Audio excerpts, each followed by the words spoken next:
Hello, my name is Cliff Layton, and I'm the CEO of OmniGenix. I've spent about 40 years in regenerative medicine. And today, though I'm here to educate, I'm also here to expose the truth. Because what's happening in the exosome market right now is not only confusion, it's misrepresentation. You see, there's a rule that never breaks in science. A product can never outperform the quality of its source material and the process used to create it. Exosomes are being marketed everywhere. Clinics are paying premium prices, and practitioners are attaching their reputations to these products. But here's the uncomfortable truth.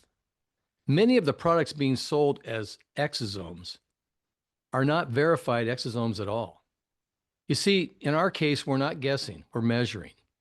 This chart represents two extremely significant components. Number one, the top manufacturers in the market, these 6 companies represent over 80% of the exosome commercial market. And number two, and this is really, really important, the quantification of the cargo, which is the identifying of the exosome microvesicle markers.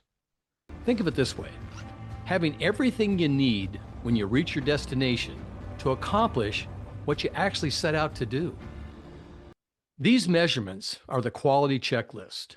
Number one, volume per sample, protein concentration, exosome concentration, RNA concentration, CD marker expression, and lastly, biological active units.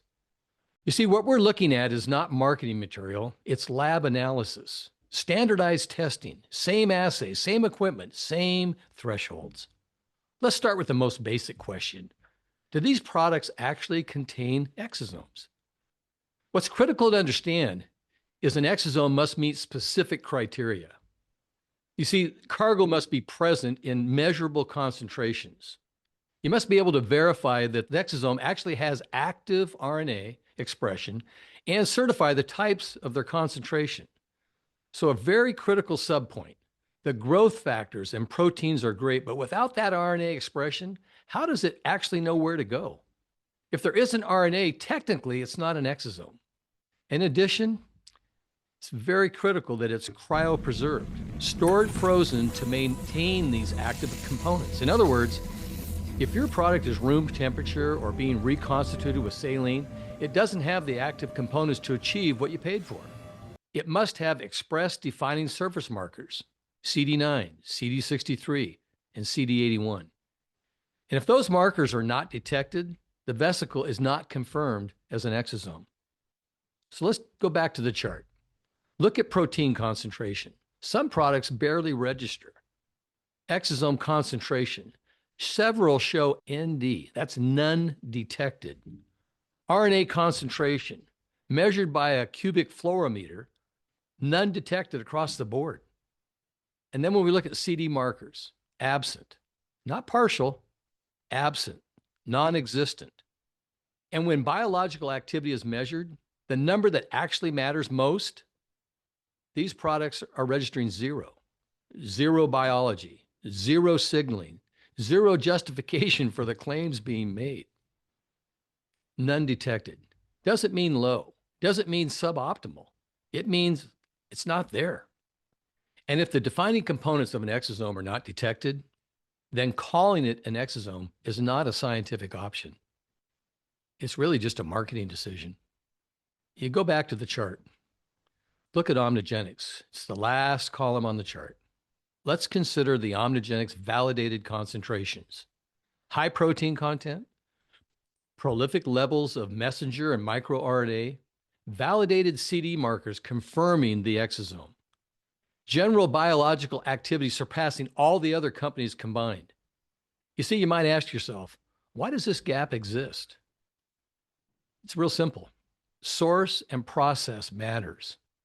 If you could choose a product free of complications of COVID spike proteins or vaccination complications, you're going to love the fact that our source material from our perpetual product line was sourced from a single donor in 2018 and is absent from all those concerns. And while you're looking at the chart, notice that we do not name the other companies, but I can tell you that it takes us 8 weeks to make our product. Can also tell you that the competitors commonly blend tissue and prepare their product in 2 to 3 days. That is a significant difference. Going back to the multiple donor approach, which brings various liabilities, inconsistencies, safety risks, and non-dependable outcomes. You see, our source is sacred, and that will never change. Regulatory oversight regards consistency, safety, and sterility, and is paramount for our future approvals. We use our FDA-cleared master cell line. We provide a COA for all batches and lots, and we fully characterize every lot to include 100% visual inspection on every single vial. We're the gold standard because time matters, purity matters, testing matters, and shortcuts don't disappear just because the label says exosome. If a product shows none detected for RNA, for surface markers, for biological value, and the other qualifying criteria, then it doesn't matter what the brochure says. It doesn't matter what the sales rep claims. The science has already answered the question and demonstrated the proof. At OmniGenix, we're not competing for attention. We're setting the standard. Because in regenerative medicine, standards are not optional, and science always tells the truth.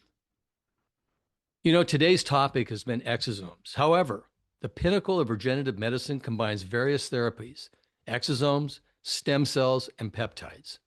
And I'm happy to tell you, we apply the same principles and scientific requirements in every area of our OmniGenix offerings. I'd like to strongly encourage you to embrace the future of regenerative medicine by incorporating the best of the best in your practice. Your patients depend on you, and you can depend on us. Reach out today. We're an email or phone call away. Thank you.